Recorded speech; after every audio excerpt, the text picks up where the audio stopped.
C'est parti, on est live. Déjà, bonjour Julien, est-ce qu'on nous entend bien? Bonjour, Adrien. Moi, je t'entends très bien.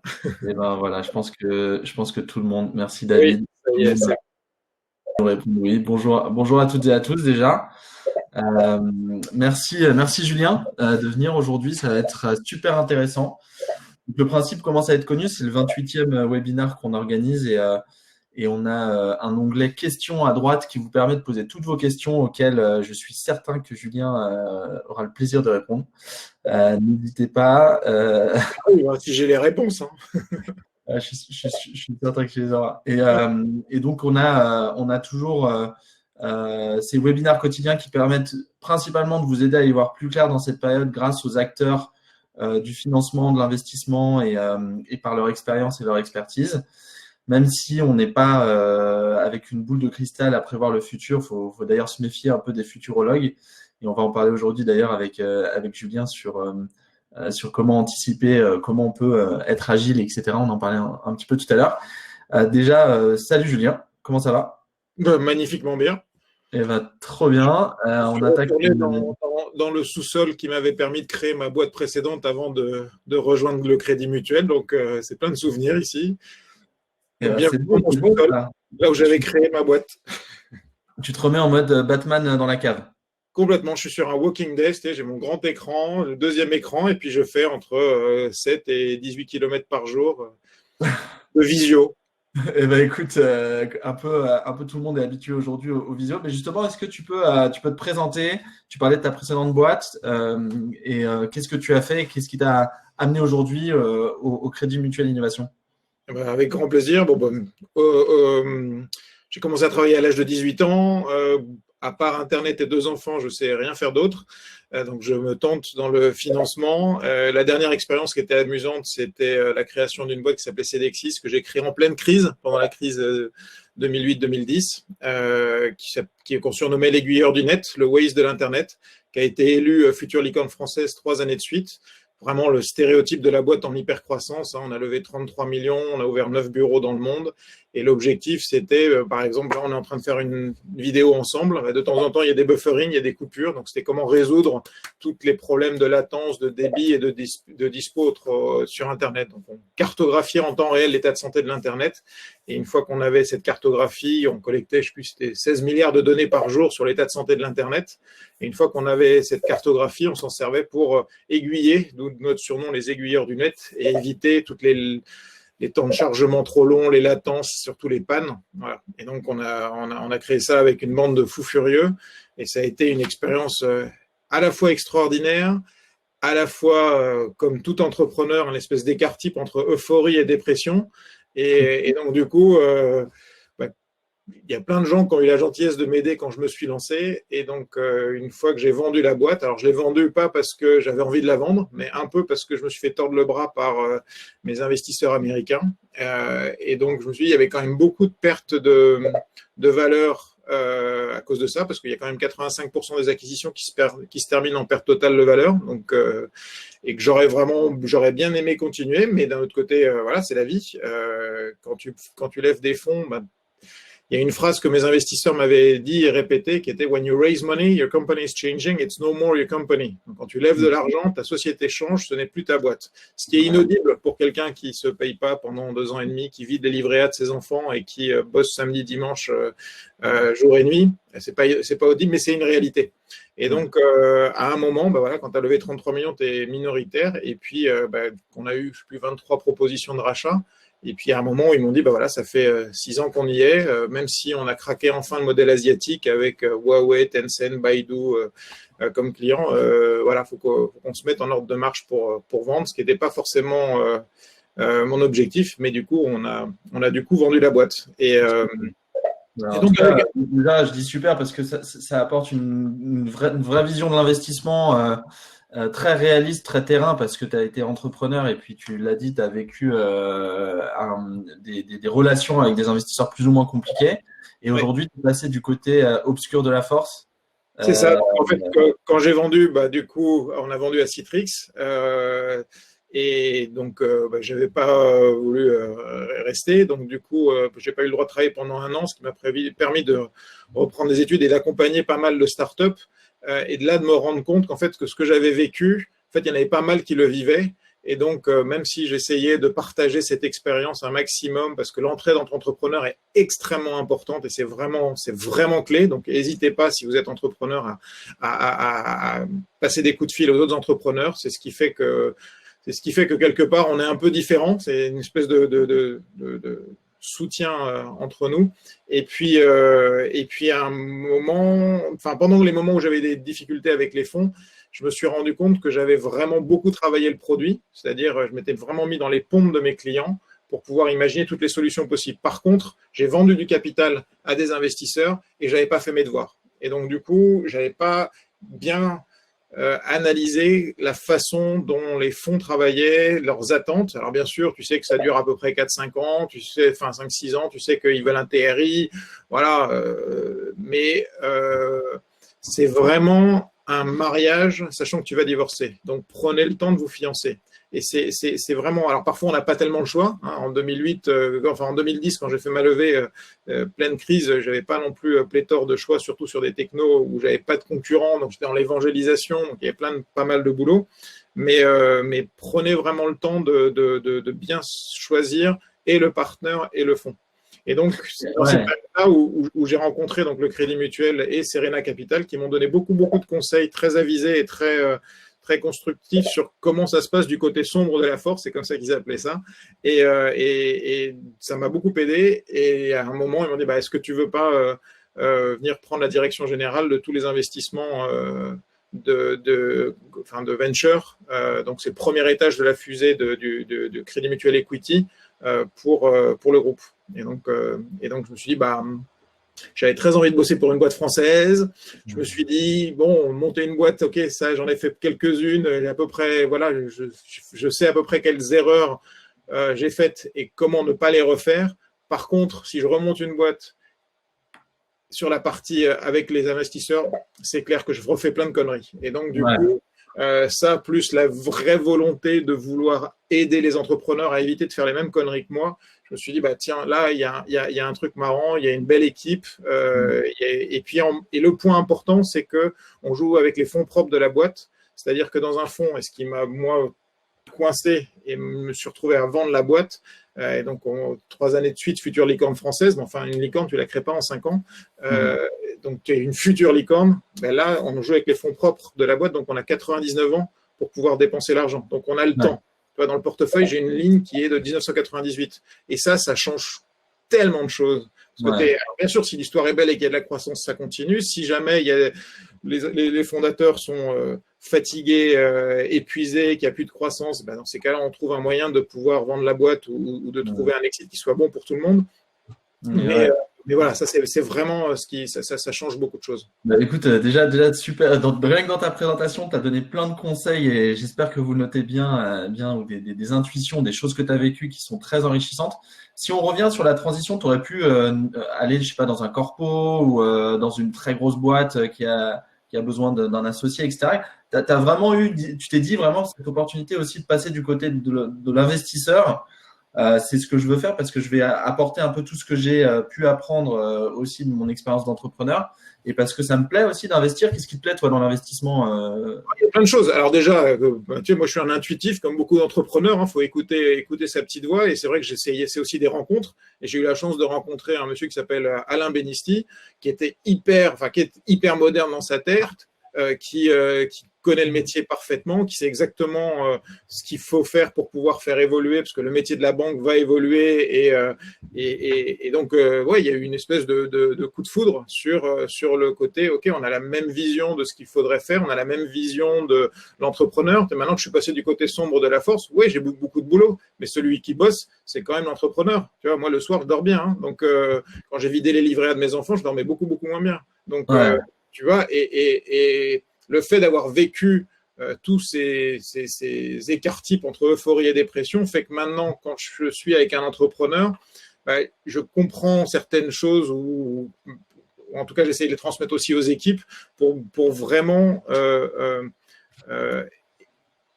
c'est un peu comme un escalier, c'est-à-dire l'entrepreneur, il est sur la première ou la deuxième marche, il est en train de travailler sur la troisième marche, en train d'anticiper la quatrième marche, mais le fait d'avoir vécu la huitième marche, je sais que s'il prend la troisième marche de cette façon-là, la huitième, il va se la prendre dans la gueule et ça va faire super mal.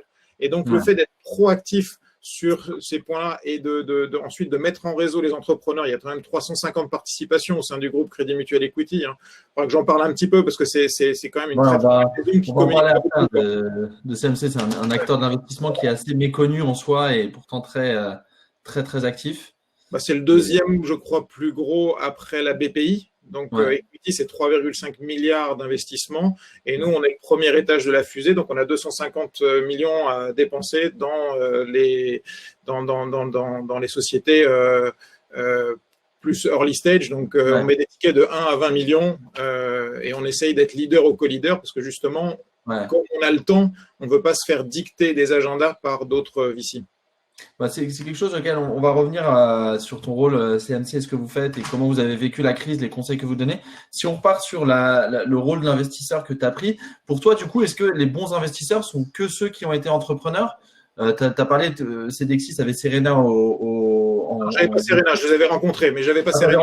D'accord. Mais Serena qui est un fonds plutôt entrepreneurial avec des anciens entrepreneurs. Est-ce que pour toi, les meilleurs fonds sont ceux qui ont été, où les partenaires ont été entrepreneurs eux-mêmes? Franchement, je pense que c'est un vrai plus. Après, il faut savoir s'entourer. C'est comme une équipe quand tu crées une société. Ah, toi, tu es en home office, je vois les enfants. Bonjour. Oh, trop mimi. Donc, en fait, le truc, c'est que c'est vrai que c'est important, je trouve, d'avoir un entrepreneur qui est dans la boucle. Après, il faut savoir s'entourer. Comme quand tu crées une boîte, tu n'as pas besoin que de fous furieux entrepreneurs. Tu as besoin moi, dans l'équipe, j'ai des gens qui sont très, très bons en finance. J'en ai qui ont été entrepreneurs, j'en ai qui sont ingénieurs, j'en ai qui, toi, et c'est un peu comme une équipe d'intrapreneurs où en fait tu crées des équipes qui sont complémentaires et c'est cette complémentarité qui fait la valeur du fonds et qui fait la valeur de l'équipe.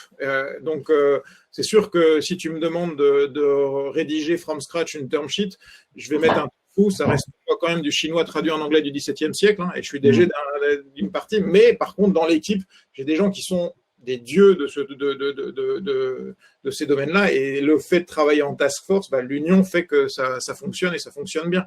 Ok. Et du coup, toi, tu parlais aussi au début justement de quand tu avais levé des fonds avec Cedexis, les erreurs que tu as pu commettre, etc., ou que tu as vécu, tout simplement, parce qu'être entrepreneur, c'est aussi d'aller d'erreur en erreur.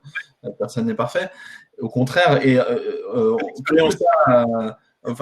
qu'est-ce que tu penses que le milieu de l'investissement va apprendre de cette crise, dans le sens où la manière d'investir dont on le faisait avant, et notamment tu disais on a été élu Future Licorne, est-ce que ça a encore du sens aujourd'hui de raisonner par valorisation extrême ou par levée de fonds ou croissance très très importante, ou est-ce qu'on va faire évoluer aussi la manière de penser dans l'investissement? Je pense que c'est un peu tôt encore pour tirer des conclusions.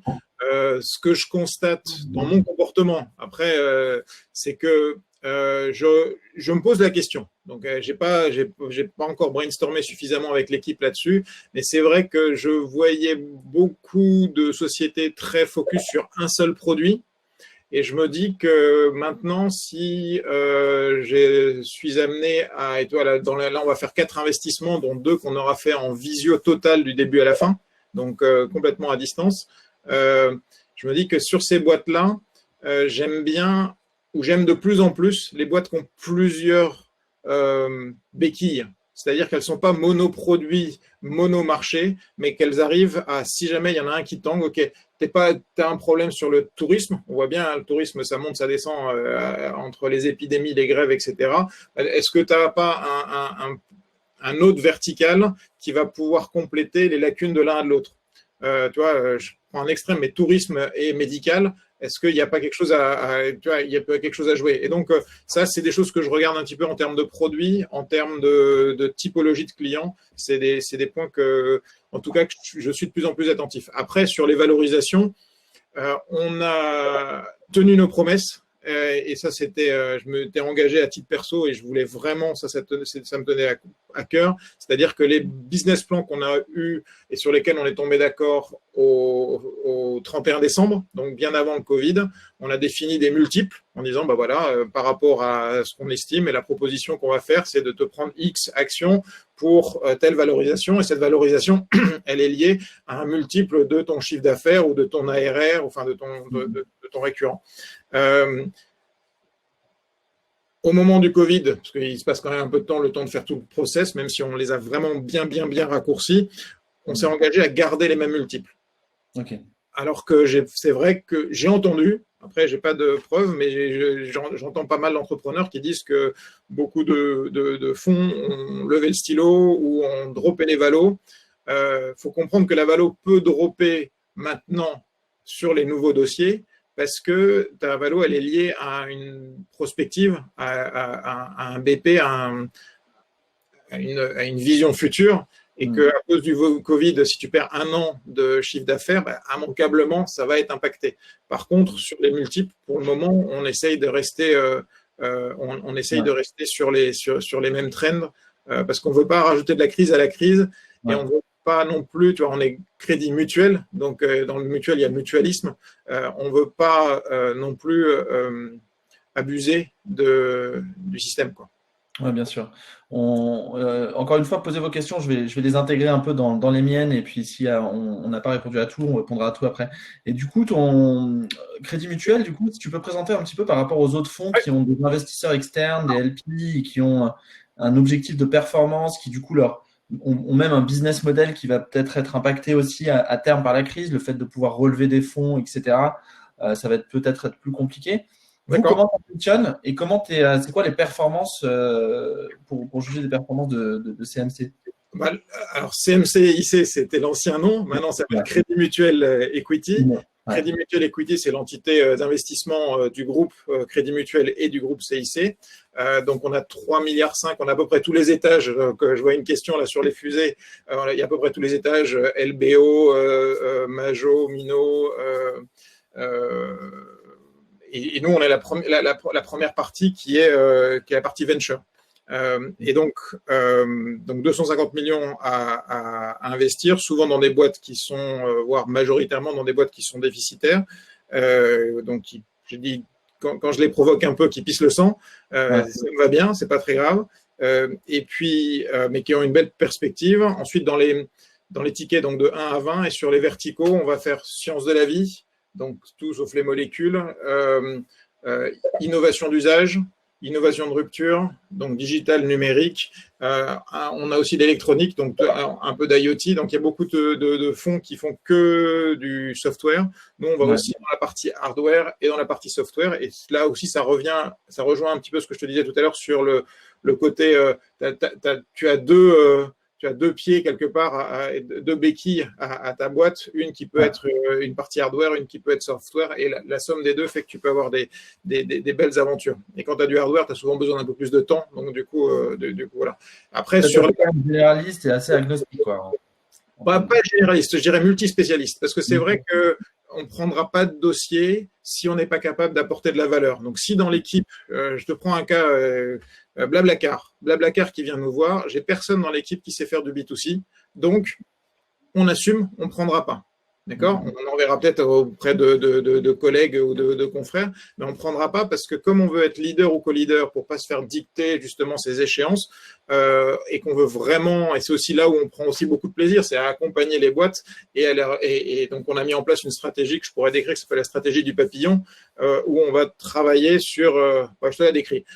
Donc comme tout beau papillon, on a une aile qui est comment on se met sur le chemin, j'allais dire le chemin de croix de l'entrepreneur, donc aujourd'hui, Crédit Mutuel n'est pas forcément très connu dans le monde du venture parce que c'est pas non plus la communication n'est pas un axe stratégique très fort de l'entité. Ouais. J'aimerais qu'on en fasse plus, mais ça, c'est un petit message si mes collègues m'écoutent.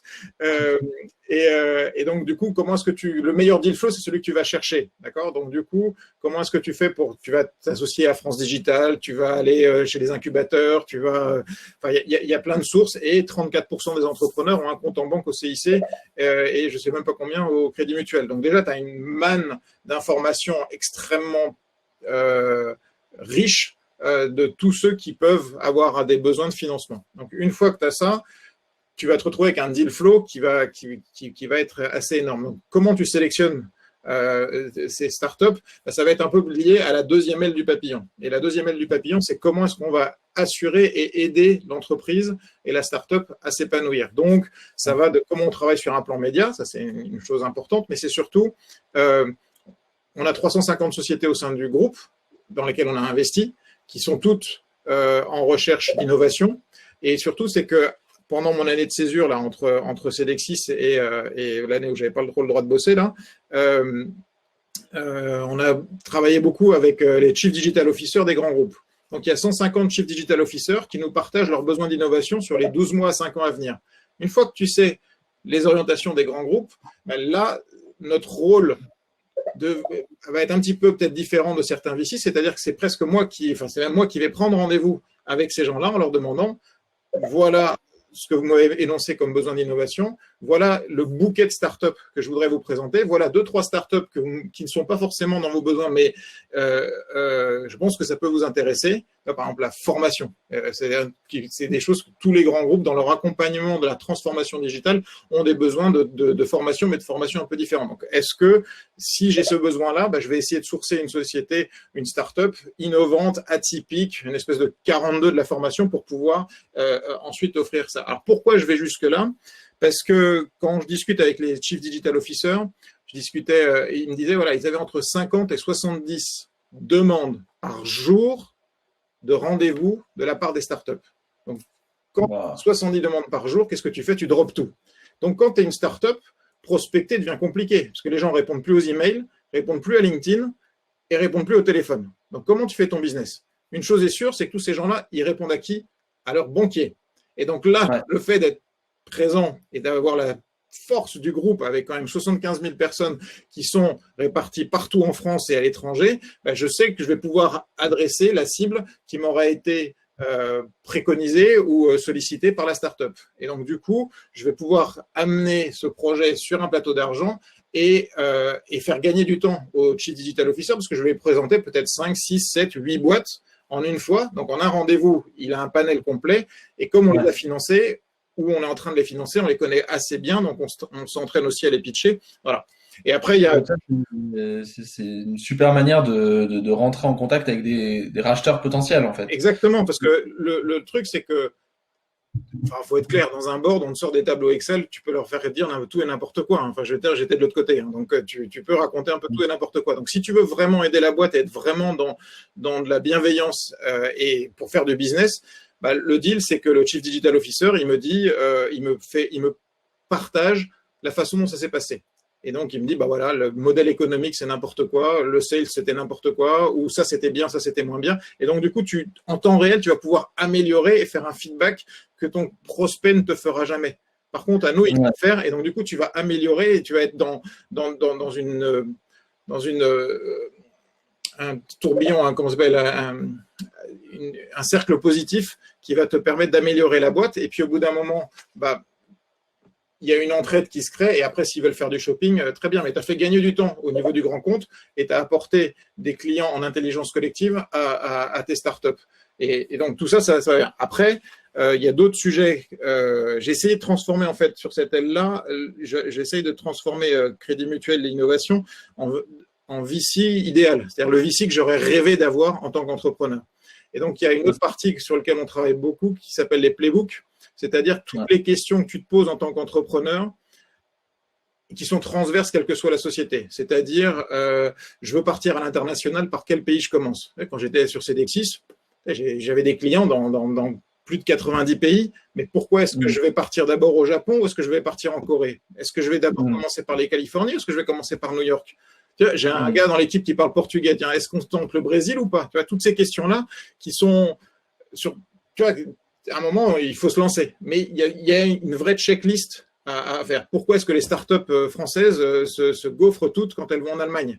Quasiment toutes. Ok, peut-être si tout le monde se gaufre, il y a peut-être sans doute une raison. On va peut-être essayer par la Scandinavie, qui est souvent un secteur qui est complètement oublié par les startups. Voilà. Par exemple, c'est comment est-ce que je vais distribuer mes BSPCE? Comment est-ce que, par exemple, j'ai eu un truc qui était horrible, c'est que j'ai eu un décès dans l'équipe. Comment tu gères ça en tant qu'entrepreneur?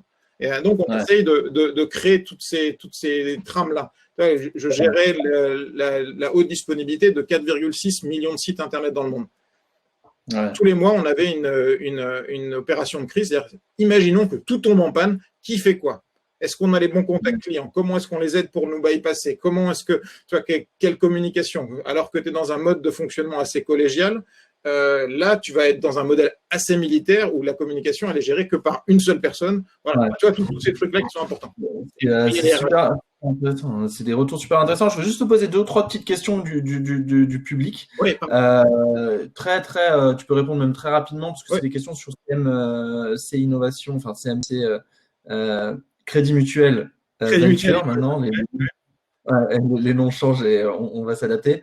Justement, il y a une première question sur est-ce qu'il y a des différences par rapport à Crédit Mutuel Arkea, qui a une grosse branche d'investissement aussi du Crédit Mutuel, dans les startups aussi. Est-ce que vous fonctionnez de manière totalement séparée ou est-ce que vous communiquez un peu? Alors, il y a un historique de groupe. Comme tu sais, ça fait pas longtemps que je suis dans la maison, donc du coup, je connais pas exactement. Je sais qu'il y a une polémique interne entre Arkea qui a souhaité à un moment, je crois, prendre son autonomie, mais qui l'a pas vraiment. Donc, pour l'instant, c'est assez séparé. Une chose est sûre, c'est que sur Crédit Mutuel Innovation, on fait pas de fintech, ce que Arkea fait beaucoup. Voilà. Après. Franchement, là, ça peut être un sujet à polémique, donc me grillez pas tout de suite. C'est des questions quasiment, mais c'est une curiosité de Wang. Et d'ailleurs, Wang parle de Pumpkin. Pumpkin, c'est BNP, mais Litchi, effectivement, c'est Arkea. C'est de la fintech. Et non, on ne va pas faire de la fintech parce que l'objectif, en tout cas, la position aujourd'hui, c'est qu'on ne veut pas, comme au sein du groupe, on a une entité qui s'appelle Euro Information, c'est quand même 6000 développeurs qui travaillent sur plein de choses. Et on n'a pas envie d'investir dans des boîtes dans lesquelles on pourrait se retrouver en concurrence à terme. Donc, du coup, on se dit, OK, FinTech, s'il y en a, on leur envoie et eux, ils ont une enveloppe d'investissement. Mais voilà. Après, est-ce qu'il y a des interactions avec Arkea? Moi, j'en ai pas beaucoup, en tout cas. OK. Sur votre manière d'investir, vous avez plusieurs véhicules ou c'est un gros véhicule d'investissement? Non, il y a plusieurs, enfin, des véhicules. En fait, j'ai un seul LP qui est Crédit Mutuel Equity. C'est lui c'est mon grand frère. Hein. Quand j'ai besoin d'argent, je lui demande. Et puis quand on a des sociétés qui se vendent ou qui font des exits, donc je leur monte les chiffres d'affaires. Après, c'est vrai qu'il y a plusieurs entités, capital privé, capital développement. Mais ça, c'est pour des beaucoup plus gros tickets. Quand tu as besoin de mettre 100, 150, 200 millions dans une boîte. Mais là, c'est un métier, c'est la suite logique des sociétés qu'on essaye de faire croître, qui au bout d'un moment deviennent très rentables et donc ont besoin de rentrer en bourse. Dans ces cas-là, il y a tout ce qu'il faut au sein de la maison pour les accompagner là-dessus. Et du coup, justement, sur tu parles de relever, etc. Toi, est-ce que ça fonctionne comme un fonds de VC classique? D'ailleurs, est-ce que tu te considères comme un VC ou un CVC, un corporate venture? Je me considère plutôt comme un VC. D'accord. Ouais, je me considère vraiment comme un VC. On fonctionne comme un VC, sauf qu'on n'a pas un fonds et qu'on n'a pas de multiples LP. J'ai quelque part LP virtuel qui est celui qui me donne les sous à investir. Et je dois avouer que c'est un confort très agréable d'avoir qu'un seul interlocuteur. Surtout en ce moment où on voit que les fonds VC ont des capital calls à gérer avec leurs investisseurs extérieurs et puis ils sont en levée de nouvelles générations de fonds. C'est des relations complexes. Le Crédit Mutuel, est-ce que vous investissez dans des petites levées, dans des petits tours de table de seed 200 à 500 000 euros ou est-ce que c'est vraiment très marginal dans votre investissement? Là, on va mettre un ticket là, très prochainement aux environs de 1 million. J'essaye de pas trop descendre en dessous d'1 million, à part vraiment gros coup de cœur, parce que c'est beaucoup de boulot et que voilà, entre mettre 1 million ou 5 millions, des fois ton cœur balance. Ça va vraiment être très coup de cœur. Mais on a déjà été en dessous de 1 million d'investissement, oui, absolument. Écoute, top. Les secteurs dans lesquels vous n'investissez pas, est-ce qu'il y a des choses que vous interdisez pour des raisons de compliance, par exemple la défense, la cybersécurité ou pas forcément? Non, on n'investira pas dans on est encore un groupe mutualiste, donc on n'investira pas dans des boîtes dont l'objectif est de licencier, par exemple. Ou donc là, ça c'est certain. Donc les valeurs mutualistes ont un impact vraiment. Enfin, ça transpire dans tous les pores des murs de la maison Crédit Mutuel. Donc ça, c'est là-dessus, tu l'as dans l'ADN en fait. Ouais. Donc voilà. Après, cyber à fond. Tu vois, on a de l'IoT, par exemple, With the Place, c'est la construction de marketplace en mode SaaS B2B. On est en train enfin voilà, il y a du digital, il y a du moins digital. Ouais, alors du coup, là, il y avait aussi des petites questions sur le PGE, le prêt garanti État. François Etienne, bon là, ça c'est pas toi, ta branche qui le gère. Crédit Mutuel, il y a la structure de toi d'investissement et puis il y a la structure de financement de tous les banques mutualistes. Le PGE, le CIC, de ce que je lisais il y a 3 jours, avait déjà versé dans le cadre du PGE plus de 10 milliards d'euros. Ouais. À 60 000 entreprises de tête. À vérifier, mais quelque chose comme ça. C'est important. Et puis, la semaine dernière, on a eu Nicolas Dufourc en interview sur le Galion qui disait qu'il y avait déjà 65 milliards prêtés. Pour répondre à ta question, François, parce que tu dis que est-ce que les banques ne sont pas à la hauteur de cette crise? Pour le coup, là, on peut commencer à dire que les banques jouent le jeu. Ouais. D'aider les entreprises et de financer. Surtout que les banques ne gagnent pas d'argent sur ces PGE, donc c'est vraiment du soutien économique que demande la BPI. Bon, alors c'est des prêts qui sont contre-garantis à 90% par la BPI et par l'État, donc du coup, ça dérisque le financement, mais l'argent est quand même mis à disposition par des banques. Pour l'instant, ça joue le jeu. Donc, bon, le but n'est pas de répondre ici sur le PGE parce qu'on a des webinaires dédiés à ça, mais vraiment sur ta logique. D'ailleurs, on va parler un peu de la crise et de toi, quels sont tes conseils d'entrepreneurs qui sont très, très importants pour les personnes qui nous écoutent. Juste une dernière question sur le fond. Est-ce que… mais bon, c'est pas grave. Sur CM, donc est-ce que je réponds à la question. Ouais, est-ce que votre thèse d'investissement va évoluer sur les montants que vous recherchiez, par exemple un MRR minimum que vous aviez avant de regarder une boîte? Est-ce qu'il va être plus dur, est-ce que les fondamentaux des boîtes que vous cherchez va évoluer? Franchement, pour l'instant, non. Non. Les valos vont peut-être baisser un petit peu parce que les business plans vont baisser. On essaye de garder à peu près les mêmes multiples. Après, c'est une négo. Non, pour l'instant, non. Il y a pas de ce que je disais tout à l'heure, c'est-à-dire c'est vrai que je regarde un petit peu différemment certaines boîtes qui sont très monoproduits, monoverticales. Ça me stresse un petit peu plus. Tu vois, au sein du groupe, on est actionnaire de très belles boîtes qui ont profité entre guillemets du Covid, puis on en a d'autres qui ont pris un peu plus cher. Tu vois, par exemple, Voyageurs du Monde. Donc là, on est en plein tourisme. Ça, c'est plus compliqué. Donc, monoproduit, mono-vertical. Et donc, au niveau de la start-up, même si une start-up doit être hyper focus, j'ai une expression que je donne à mes élèves et je vais être très mal poli, mais stay fucking focus, c'est vraiment éviter l'erreur du 5 degrés Est. Donc ça, c'est des choses que je regarde, mais on est encore en brainstorm pour voir si on prend ça en compte. Après, sur les MRR, à partir du moment où le chiffre d'affaires, on essaye d'avoir des gens qui ont fait au moins entre 100 et 200 K à l'année de chiffre d'affaires pour les tout débutants. Voilà. Si ça fait 0 chiffre, c'est trop jeune encore pour nous. D'accord, ok. Comment vous avez pris la crise sur votre portefeuille actuel? Et donc là, tu as parlé du deal flow, mais qu'est-ce que vous avez fait pour les boîtes qui sont dans votre portefeuille? Déjà, il y a combien de boîtes et comment vous avez agi suite à la crise? Voilà, il y a 37, on a 38 boîtes au portefeuille.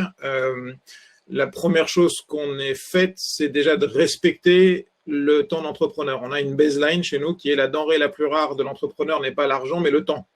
Donc, on s'est mis dans un modèle où qu'est-ce qu'on peut faire pour aider l'entrepreneur à gagner du temps.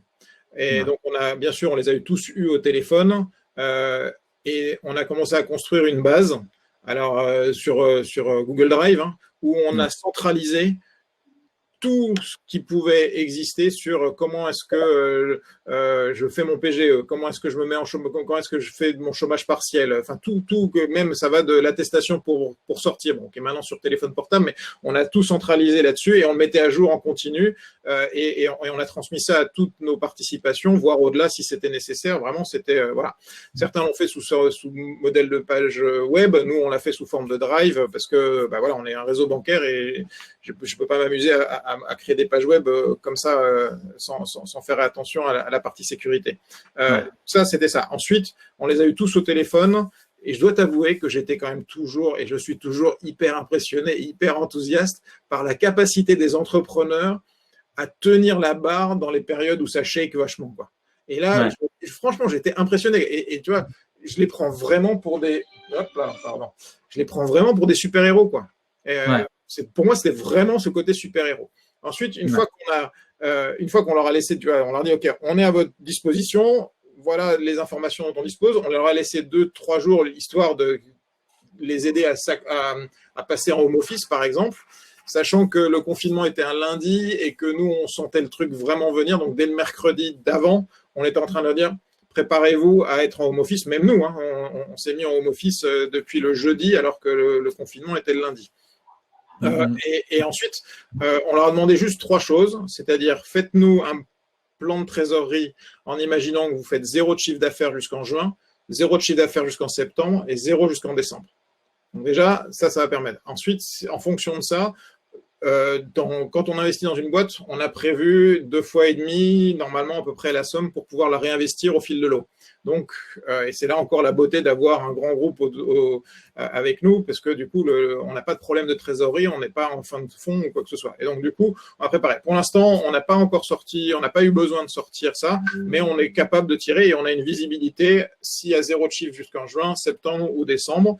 Là, on voit bien que ça commence déjà à redémarrer, donc voilà. Et après, c'était beaucoup d'aide. Il y avait un peu d'aide psy, franchement. Qu'est-ce que je fais? Donc là, j'allais te le demander parce que tu parlais beaucoup de l'aide financière, ton rôle d'investisseur, mais est-ce que tu as été un peu plus dans l'opérationnel, à la fois sur la psychologie des fondateurs, les aider à mieux vivre cette période et mieux s'y retrouver, et pourquoi pas aussi réfléchir à l'évolution du business de leur boîte ou oui. Déjà, tu as la phase de crise, là, tout le monde est un peu tétanisé. OK, tout le monde passe en home office. Ensuite, tu les rassures en disant, vous inquiétez pas, on fait ce plan de trésorerie et vous inquiétez pas, la boîte ne va pas mourir à cause du Covid. OK, donc ça, c'est clair. Et puis ensuite, tu as les workshops. Donc, OK, maintenant qu'on sait que la trésor, elle va commencer à s'offrir à partir du mois d'octobre, qu'est-ce qu'on fait pour soit que ça dure longtemps, soit est-ce qu'on met tout de suite de l'argent, soit qu'est-ce qui doit évoluer pour pouvoir… Et là, c'est vraiment propre à chaque boîte. Donc là, c'est des vrais workshops. Donc, je dois avouer, et je remercie encore les équipes d'avoir bossé franchement jour et nuit, samedi, dimanche, pour accompagner les startups et toutes nos boîtes enfin, c'est pas nos boîtes, j'aime pas le côté de nos boîtes parce que je suis investisseur, c'est pas ma boîte, mais tu vois, la boîte des entrepreneurs mais je dois avouer que, alors sur la partie digitale, on a été pas mal, on a évité le pire, donc on est plutôt même privilégié dans ce secteur-là par rapport à d'autres secteurs. Ça c'est clair. Donc les entrepreneurs tiennent la route, donc je suis assez content. J'en vois une derrière, là, trop mignon. Des futurs venture capitalistes ou entrepreneurs. Et non, du coup, ton rôle d'entrepreneur, enfin, du coup, tu as vu plein de comportements d'entrepreneurs, donc tu as salué le courage et l'agilité. C'est quoi, du coup, selon toi, ce qui fait des très bonnes qualités pendant la tempête des entrepreneurs pendant cette crise? Ça va être un peu tarte à la crème, ce que je vais te dire, mais c'est là où tu vois les vrais managers. C'est-à-dire ceux qui sont en amour avec un grand A avec leurs équipes et qui savent et qui ont réussi. C'est une vraie preuve de de bon management. C'est-à-dire que si c'est la débandade dans la boîte au moment où tu as la première crise, bon, bah, tu as un problème de management. Et ça, c'est des épreuves de crise qui te permettent justement de surmonter et d'identifier ces difficultés. Donc non, ouais, après, tu as ceux qui réalisent pas tout de suite ce qui peut se passer, tu as ceux qui sont trop pessimistes, tu as ceux qui sont un petit peu trop optimistes. À la fin, l'entrepreneur, s'il n'est pas optimiste, on est tous perdus. Donc, juste le fait de faire un plan de trésorerie en disant tu fais 0 jusqu'en juin, 0 septembre, 0 décembre, ça te donne déjà pas mal de visibilité sur toute la suite. Après, parfois, tu n'as pas complètement la totalité des données, donc que tu as une recherche à faire là-dessus. Mais vaut mieux se préparer au pire, quoi, selon toi. Ouais. Enfin, qu'est-ce que le pire? Mais non, le truc, c'est, je trouve important, par exemple, de faire un disaster recovery. C'est essayer une fois tous les mois ou une fois tous les trimestres d'imaginer une situation cata. Je suis une boîte SaaS, voilà, et je suis 100% sur Amazon, et Amazon tombe en panne pendant 24 heures. Comment est-ce que mon business survit à ça? Comment est-ce que je préviens mes clients? Comment est-ce que je sauve la vie de mes propres clients? Voilà. Donc, qui réagit? Un peu essayer de prendre une photo de la situation où tu vois ta boîte vue par-dessus et tu vois qui va faire quoi, qui va interagir avec qui. Et donc, du coup, te rendre compte au préalable en faisant des tests à blanc, en disant, OK, mardi prochain, midi, je coupe tout. Alors, je coupe tout, pas réellement, mais on met tout le monde en situation de totale crise. Et qui doit contacter qui? Ça, je trouve que ça, c'est vraiment important. Ça, c'est vraiment important. Dans les entrepreneurs qui démarrent, tu parlais tout à l'heure du moment où tu étais dans cette cave à créer Cedexis. Qu'est-ce que tu donnerais comme conseil aux entrepreneurs qui, pendant cette période-là, avaient commencé à créer un projet ou souhaitent commencer à créer un projet? Est-ce que c'est le moment? Comment faire pour profiter de l'opportunité où on est confiné pour créer et développer un projet? Eh bien, arrêtez d'écouter BFM, arrêtez d'écouter les médias. Il y a un point qui est quand même important. S'il y a bien une population qui est capable de transformer un problème en opportunité, c'est bien un entrepreneur. Prenons la dernière crise, 2008-2010. Quelles sont les petites boîtes qui ont été créées pendant cette période-là? Uber, Airbnb, Slack, Pinterest, WhatsApp. Bon, et puis pour le fun, c'est Cedexis. Mais bon, toute mesure. Mais tu vois, donc c'est dans ces périodes-là où justement il y a des super opportunités. C'est justement dans ces périodes-là où il va falloir être frugal, être plus brillant, plus intelligent, plus, tu vois. Dès que tu lèves beaucoup d'argent, plus tu lèves d'argent, plus tu es con, plus que tu dépenses. Tu vois, j'ai levé 33 millions, sur les 33 millions, j'en ai mis 8 à la poubelle. Si je n'avais pas levé autant, peut-être que j'aurais dépensé l'argent différemment. Et j'étais, tu vois, je suis petit-fils de paysans hollandais, donc autant me dire qu'un sou est un sou. Mais ceci dit, voilà, ton groupe grossit et tu dépenses bêtement. Donc, tu es face à un problème, retourne-le, vois d'autres angles, challenge-toi. Et c'est pour ça, là, tu parlais tout à l'heure du galion, moi j'adore, parce que comment mieux se faire challenger d'une façon bienveillante que par d'autres entrepreneurs qui ont vécu ou qui vivent à différents stades la même chose que toi. Donc, cette interaction-là, elle est importante. Et l'interaction avec vos copropriétaires, qui sont les fonds et les VC, elle est clé. On est tous dans le même bateau, encore plus quand on a un fonds long-termiste. Il y a une petite question sur toi, ton rôle de CEO. Donc, tu as été chez Cedexis, quand tu dirigeais Cedexis, comment tu aurais fait les choses différentes? C'est toujours une question qu'on pose a posteriori. Quelle analyse tu fais des choses que tu aurais fait peut-être différemment en tant que CEO pendant la revente ou la négociation ou les levées de fonds? Tu l'as un peu accommodé. Je vais te dire les choses où j'ai fait attention et où je vous en supplie, je me mets à genoux, faites attention à votre famille. Moi, j'ai vraiment fait super gaffe à ça, parce que sinon, tu rentres vraiment vite dans le phénomène des 3D. Dépression, divorce, dépôt de bilan. Et c'est con, mais le phénomène des 3D génère le phénomène des 5C. Tu connais le phénomène des 5C, Adrien? C'est con, mais c'est comme ça. Donc voilà. Donc ça, c'est tellement le cas. Voilà.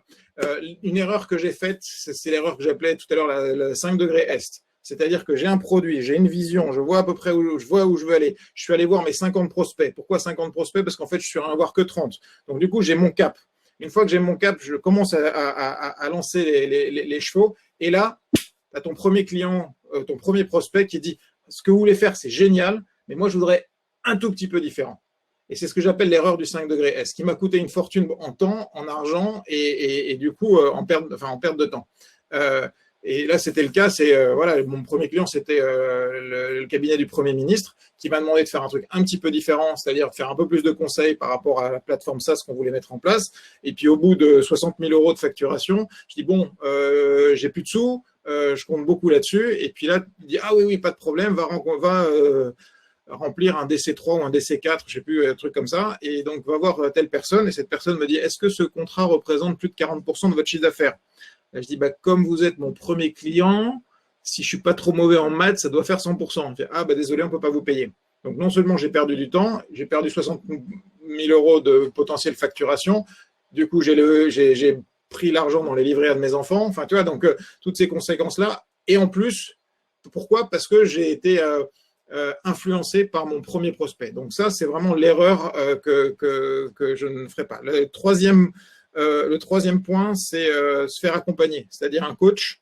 Ça, on le voit bien même dans les boîtes qu'on finance ou qui sont passées par un incubateur, elles ont un taux de succès nettement supérieur à ceux qui restent tout seuls dans leur coin. Voilà.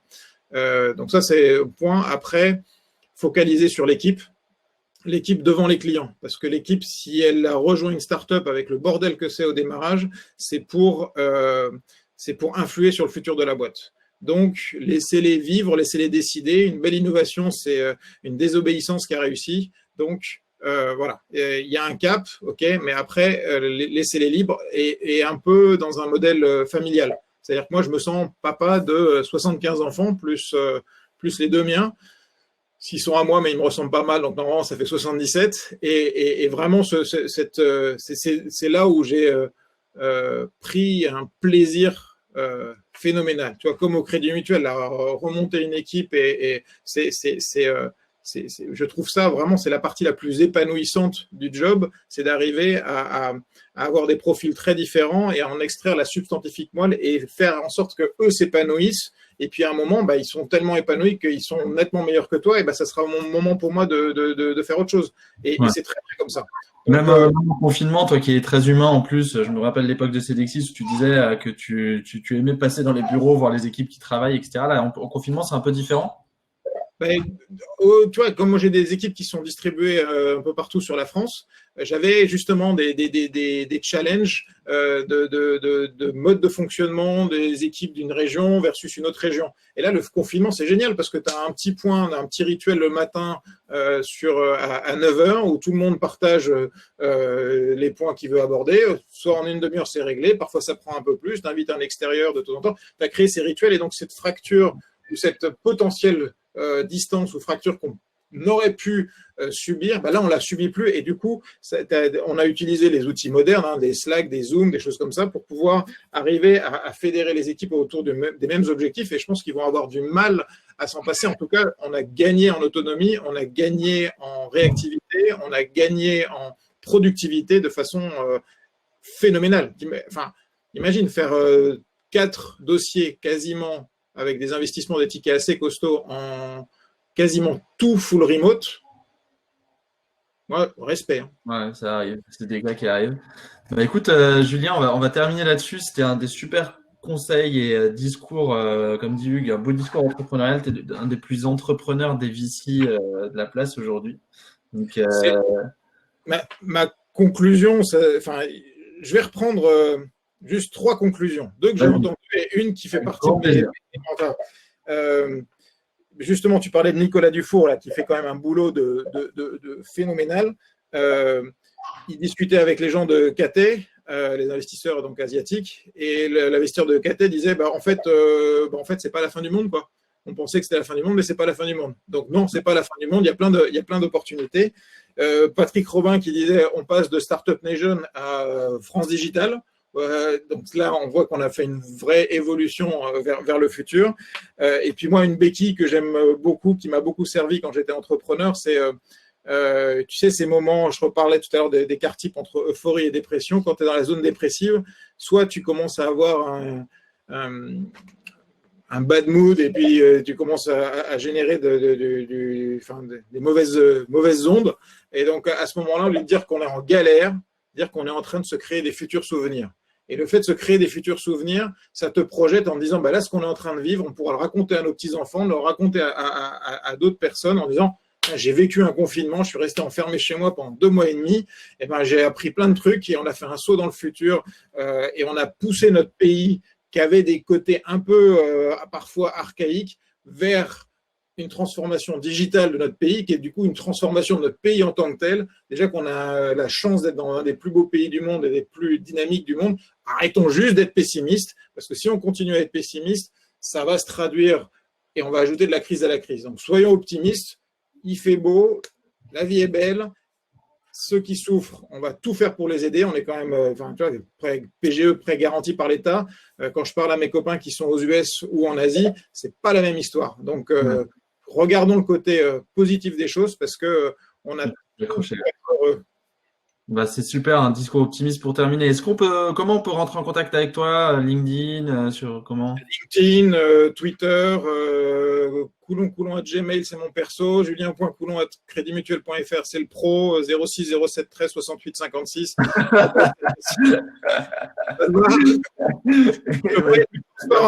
Je peux contacter. C'est super, tu es super ouvert et du coup, ton LinkedIn ou ton adresse pro que tu as donné, super. Merci Julien pour tout ce positivisme.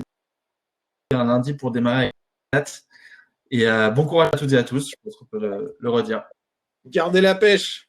Merci à vous. Salut Julien, merci pour tout.